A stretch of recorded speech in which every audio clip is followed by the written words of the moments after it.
Le système bancaire et financier international est au bord de l'effondrement. Bienvenue à tous les amis dans cette nouvelle vidéo, j'espère que vous allez bien.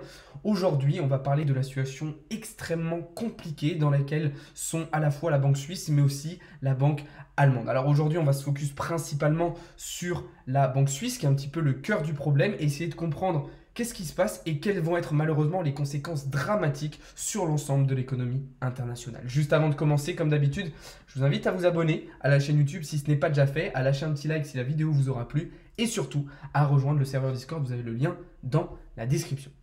Comme je vous le disais, aujourd'hui, on va se concentrer principalement sur la banque numéro 2 de Suisse, une banque énorme qui représente 51 000 salariés et qui est actuellement au bord de la faillite. Il faut savoir qu'en l'espace de 15 ans, la banque suisse, la Crédit Suisse, a perdu 96% de sa valeur, comme on peut le voir actuellement sur le graphique.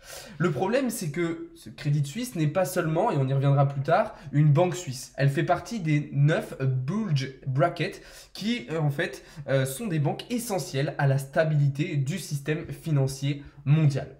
C'est un problème vraiment de taille, comme vous l'avez compris, sachant qu'en plus, le Crédit Suisse revient de reperdre 10% de sa valeur dans les dernières semaines. Même le CEO de la banque a annoncé qu'ils étaient dans un moment critique. Alors, pour terminer cette introduction, je vais tout de suite commencer par faire un comparatif avec la banque Lehman Brothers qui avait fait faillite dans les années 2008. Le comparatif est légitime, est faisable, cohérent, pertinent, mais il est même pire que ce qu'on pourrait imaginer. Pourquoi? Parce qu'aujourd'hui, Crédit Suisse est une banque qui dispose de bien plus d'actifs que Lehman Brothers en 2008 et donc qui pourrait engendrer une catastrophe encore plus importante. Alors, on va essayer de comprendre un petit peu tout ça et on va faire aussi un comparatif avec la banque allemande, la Deutsche Bank, qui est elle aussi dans une situation très délicate. Ce qu'il faut comprendre, c'est que ces deux banques sont aujourd'hui très proches du seuil d'insolvabilité. Ça veut dire que très prochainement, ces deux banques pourraient se retrouver non solvables.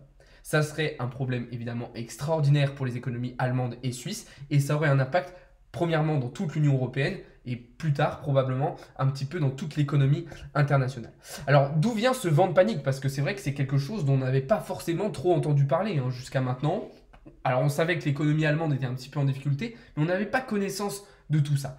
En fait, ça vient de quoi? Ça vient d'un reportage qui est sorti il y a quelques jours, je crois, sur la chaîne ABC, donc qui est une chaîne australienne. Dans un documentaire, on voit en fait une grande banque d'investissement qui est au bord du gouffre. Alors, on n'a pas plus d'informations que ça, on ne sait pas de qui ça parle, etc. Mais au final, en faisant quelques recherches, et en trouvant quelques indices, on s'est très vite rendu compte que, en fait, ce qui était visé, c'était la banque tout simplement suisse. Ok.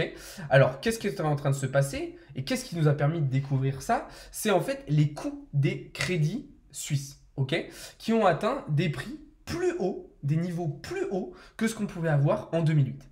Donc ça, les crédits, comme je vous le disais, du Crédit Suisse, on appelle ça les CDS, Credit Default Swap. En gros, c'est une sorte d'assurance que les banques ont pour se protéger en cas de défaut de paiement. Le problème, c'est que immédiatement après qu'on se soit rendu compte que c'était de la banque suisse qu'on parlait dans cette période, c'est que les marchés se sont inquiétés. Les options du Crédit Suisse et de la banque allemande ont du coup prévu un mouvement explosif des actions au cours des 3 prochains mois. C'est clairement un record pour le Crédit Suisse qui est d'ailleurs en ce moment 2 fois plus volatile que les banques américaines. Vous le voyez ici à l'écran, comparé aux banques par exemple américaines qu'on a en vert et l'ensemble des banques européennes qu'on a en bleu. La banque allemande, elle aussi, a subi une grosse volatilité, mais on était plutôt dans la période post-Covid. Aujourd'hui, c'est clairement le Crédit Suisse qui voit un top de volatilité. Alors, il y a 3 points importants pour comprendre un petit peu les résultats. Okay. Premièrement, le groupe, donc Crédit Suisse, dispose d'une banque suisse en bonne santé avec de riches clients. Donc déjà, c'est un premier motif de sécurité. Deuxièmement, sa banque d'investissement, elle est en perdition suite à la faillite en fait de Bill Hwang. On reviendra plus tard sur ce personnage. Et enfin, la banque doit payer de grosses amendes à cause de fraudes qui ont été avérées. Ok. Donc ça, c'est déjà 3 points très importants. Ensuite, ce qu'il faut comprendre sur la chute désormais du cours du Crédit Suisse, c'est que ça a coïncidé parfaitement avec la baisse des prévisions de bénéfices. Les analystes, en gros, ils estimaient que les bénéfices atteindraient 2 dollars par action d'ici 2023. Mais à cause de tous les événements qu'on a et du contexte macroéconomique qui est extrêmement compliqué, en fait, ces projections sont tombées désormais à 0,64 centimes par action, soit une baisse de moins 68%, ce qui n'est quand même pas du tout négligeable. Alors, le Crédit Suisse continue de payer ses investissements en Chine, qui visaient à attirer une nouvelle clientèle, etc., de nouveaux riches clients asiatiques. Et les clients asiatiques, il faut savoir qu'ils représentent 3 fois plus de volume que les clients américains depuis le début de l'année pour le Crédit Suisse. Sauf que, vous le savez, la situation en Chine, et ça avait été l'objet d'une autre vidéo sur ma chaîne YouTube, est extrêmement compliquée, notamment à cause de l'immobilier. Et du coup, ça a impacté directement aussi le Crédit Suisse qui avait attiré du coup une certaine clientèle chinoise.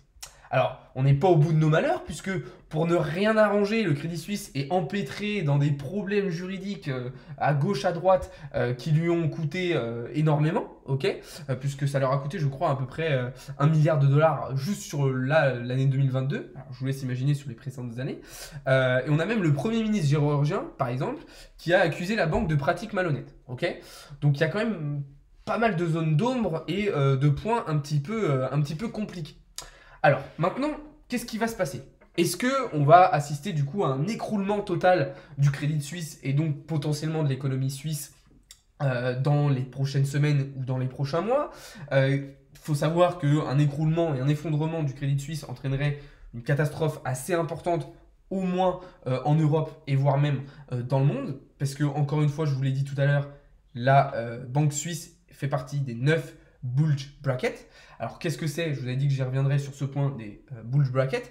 En gros, ce sont des banques qui sont là pour faire leur travail de banque, mais qui sont là aussi pour assurer la stabilité financière internationale. C'est-à-dire que elles ont été volontairement choisies, organisées et structurées de manière à ce que s'il y a un problème à un endroit, ça soit compensé d'un autre. Sauf que là, on se retrouverait avec 2 banques sur un seul et même territoire en grosse difficulté. C'est-à-dire que si par exemple on a 2 banques, mais l'une en Suisse et l'autre en Amérique du Sud, qui se retrouvent en difficulté, on va avoir du coup d'autres banques américaines, d'autres banques européennes qui vont compenser les difficultés de ces 2 banques. Mais sauf que si ces 2 banques se situent dans un périmètre, dans une zone géographique très très proche, on ne va pas forcément avoir les ressources et les structures nécessaires à côté pour éviter un tel effondrement. Donc ça, c'est très problématique. Maintenant, et je vais terminer la vidéo sur ce point, il reste une lueur d'espoir. La lueur d'espoir, c'est quoi? C'est celle-ci. C'est le fait que le Crédit Suisse est aujourd'hui la plus grande banque de Suisse. Elle est considérée, avec d'autres, c'est pas la seule, mais comme une G-SIB, Global Systemically Important Banks, soit une banque too big to fail, c'est-à-dire qu'on ne peut pas faire effondrer. Et donc, on peut s'attendre probablement à un sauvetage de la part de l'État en cas de grave problème.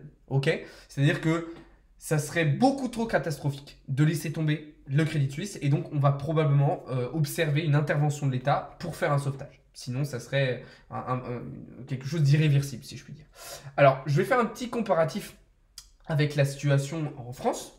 Alors là, on va être, du coup, on sort un petit peu de notre sujet, mais c'est pour vous apporter certaines connaissances. Il faut savoir qu'en France, on a 3 banques principales.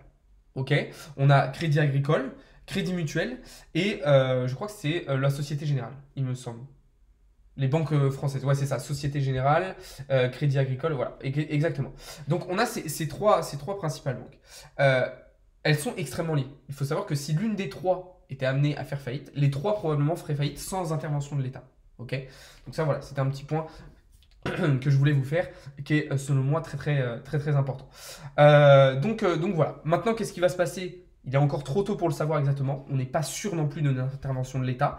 On n'est pas sûr non plus d'un effondrement. Mais si effondrement il y a, ça serait extrêmement problématique. Et puis, ça rentrerait dans le contexte macroéconomique qui est déjà ultra défavorable, dans le contexte financier, économique, international qui est déjà catastrophique, géopolitique aussi, puisque ça entraînerait aussi des décisions diplomatiques et géopolitiques un petit peu partout dans le monde. Donc voilà, ça rentre dans ce contexte extrêmement compliqué, avec aussi une inflation qui grandit un petit peu partout. Et on se rend compte que voilà, même un pays comme la Suisse, qui est en dehors un petit peu de tout, je rappelle c'est un pays neutre qui n'est pas dans l'Union Européenne, etc. Même s'ils sont en dehors de tout ça, au final, ils font face quand même à certains problèmes. Alors, là, ça reste pour l'instant localisé à une banque, mais ça pourrait s'étendre et devenir bien plus compliqué.